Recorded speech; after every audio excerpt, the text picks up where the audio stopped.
তোমরা এই আজগবি শরীফের হাদিস হইনা কারবালার মহরমের থেকে মুখ ফিরাই দিও না।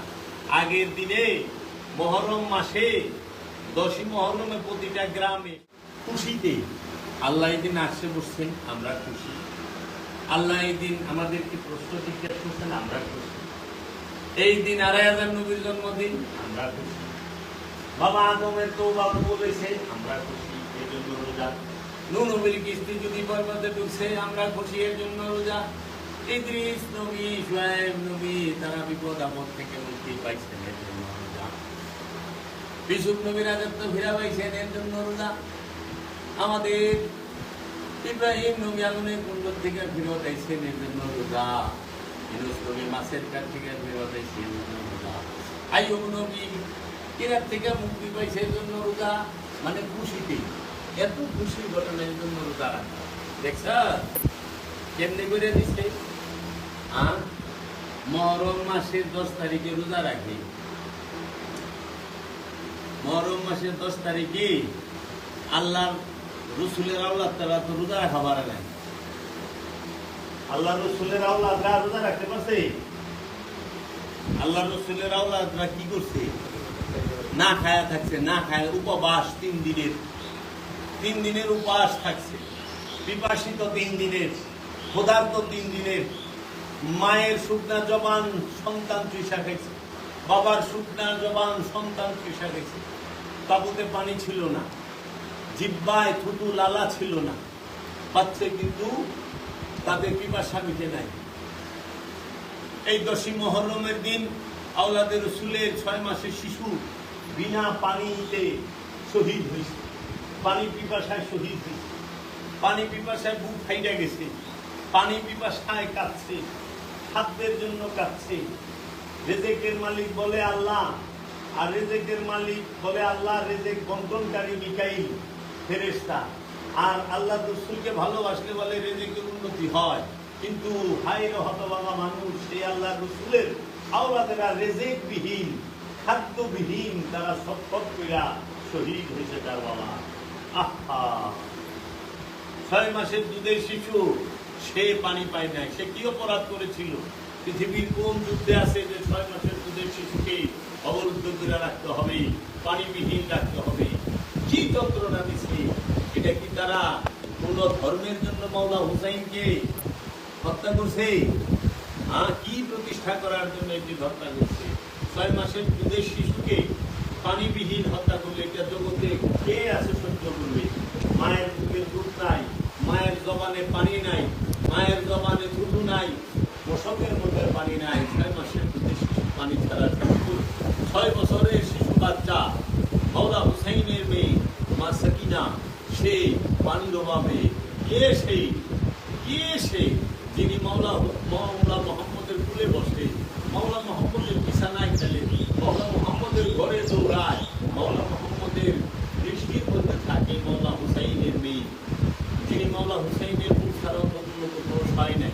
সে 6 বছরের শিশু পানিবিহীন, তাহলে তারা কত নির্মম হায়না ছিল, কত পাথর দিল ছিল যে 6 বছরের শিশুরা পানি দেয় না, খাবার দেয় না। বিনা খাবারে, বিনা পানিতে তাদেরকে শহীদ করছে। আওলাদের রসুলদেরকে বিনা পানিতে, বিনা খাবারে শহীদ করছে। আওলাদের রসুল কি কারোর উপরে জুলুম করেছে? না। আওলাদের রসুল কি কারো সম্পদ নিয়ে আত্মসাৎ করেছিল? না। আওলাদের রসুল তো কারোর উপরে জুলুম করে নাই, কারো সম্পদ আত্মসাৎ করে নাই, কাউকে সে কোনো প্রকার কষ্ট দেয় নাই। মাওলা হুসাইন, তাহলে মাওলা হুসাইনকে এত কষ্ট কেন? কি অপরাধ ছিল? হ্যাঁ, অপরাধ ছিল ওই যে কাফেরে ডাইক দিছে মাওলা হুসাইনের বাবা, সেই প্রতিশোধ। বৃদ্ধি হত্যার প্রতিশোধ দিছে কাফেরেরা, দাদা নানা গো হত্যার প্রতিশোধ দিছে কাফেরেরা। তাই মাওলা হুসাইনকে পানি পিপাসায় রাইখা বিনা খাবারে শহীদ করলো কারবালা, তাই না? কইরা কি করলো? রটায় দিল যে রোজা রাখবো মহরমের দিনে। হ্যাঁ, ফজিলত পাইব নে। মাওলা হুসাইন রয়েছে না খায়া এই দিবসে। মাওলা হুসাইনের লোক 72 জন রয়েছে না খায়া বিনা পানিতে। হুসাইনকে শহীদ করা থেকে থাকতে পারলো হত্যাযোগ্য থেকে।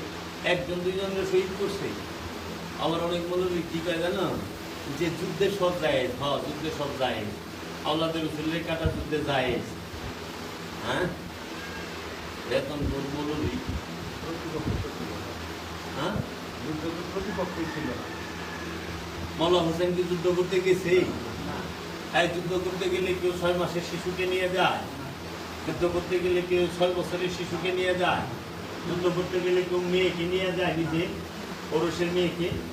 যুদ্ধ করতে গেলে কেউ তার 2টা বউ লয়ে যায়, যুদ্ধ করতে গেলে কেউ কি তার বোনের লয়ে যায়, যুদ্ধ করতে গেলে কি ছোট ছোট বাইনারে লয়ে যায়, যুদ্ধ করতে গেলে কি ওই বায়ের ছোট ছোট বাচ্চা মুসলিম বিন আকিলের 2 ছেলে আউল আর মোহাম্মদকে পাঠাইলো, হযরত জাফরের তৈয়ারের 2 ছেলে গেলে কোনদিন মৌলা হুসাইনের তুমি কিভাবে কইবা? এটাও তো চক্রান্ত। হাজার হাজার চিঠি আসছে কুফা থেকে, কুফা সবাই মিলেই তো করল। আরে মুসলিম বিন আকিলের পিছনে মাগরিবের আসরের নামাজ পড়ছে 20,000-এর কাছাকাছি মানুষ। মাগরিবের জামাতে গেছে, মনে কর হারাইছে নামাজে 20,000। যখন নাকি আকামত বিশাল্লাহ আকবার কইছে 6টা ছিল, বাকি সব গেছে। যখন সালাম ফিরে পিছিয়ে চাইছে, দেখে হ্যাঁ সার আর কেউই নেই। এই মুরিদের হাল। কার মুরিদের হাল? হযরত মুসলিম বিন আকিলের মুরিদের হাল। পীরে গুরু সে নামাজে হারাইছে হাজার হাজার লইয়া 680 আকামত পর্যন্ত। আল্লাহু আকবার কইছে 600 লইয়া, সালাম ফিরায় দেখে যে একদম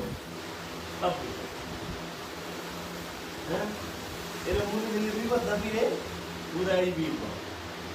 প্লাস মুসলিম বিন আকিলকে শহীদ করল ইন্ডিয়ান দেয়াল। তো বাবারা, তোমরা এই আজগুলি শরীফের হাদিস হইলা কারবালার মুহররমের থেকে মুখ ফিরায় দিও না। আগের দিনে মুহররম মাসে 10ই মুহররমে প্রতিটা গ্রামে, শহরে, থানায়, উপজেলায় সবখানে সিন্নি হইত, মুহররমের সিন্নি। এই ওহাবি সালাফি খারিজিরা ফতোয়া মারতে মারতে বেদাত শিরক নাজাইজ হারাম, বাস এই সিন্নি উঠে গেছে গা। হ্যাঁ, আওলাদের রসুলকে স্মরণ করলে বেদাত হবে, মিলাদ করলে বেদাত হবে, কিন্তু এরা 3 কোরআন মাহফিল করলে দিলে বেদাত হয় না। এরা বাসে গাড়ি দাঙ্গা উঠাইলে বেদাত হয় না। তো জানি না এর মানুষও কেমন জানি হয়ে গেছে, এর লিগে রহমত বরকত উঠে গেছে। সমাজে আদব কায়দা এখন নাই। এখনকার পোলাপান উগ্র, বাচ্চা কাচ্চার উগ্র না, প্রচন্ড উগ্র। আদব কায়দা কি আছে? কারণ এখন ওরা স্কুল কলেজে যায় কিন্তু গুরুর কাছে যায় না। আর আদব শিখাই বলে গুরুতে, আদব শিখা গুরুর কাছে যায়, সোহবতে। বই করে আদব শিখবা না, সোহবতে যায় আদব শিখবে। অনেক গুরুর সোহবতে যায় পারে না, অনেক স্কুলে যায়, কলেজে যায়, ইউনিভার্সিটিতে যায়। হ্যাঁ, যায় অনেক বিভিন্ন ভাবে শিক্ষা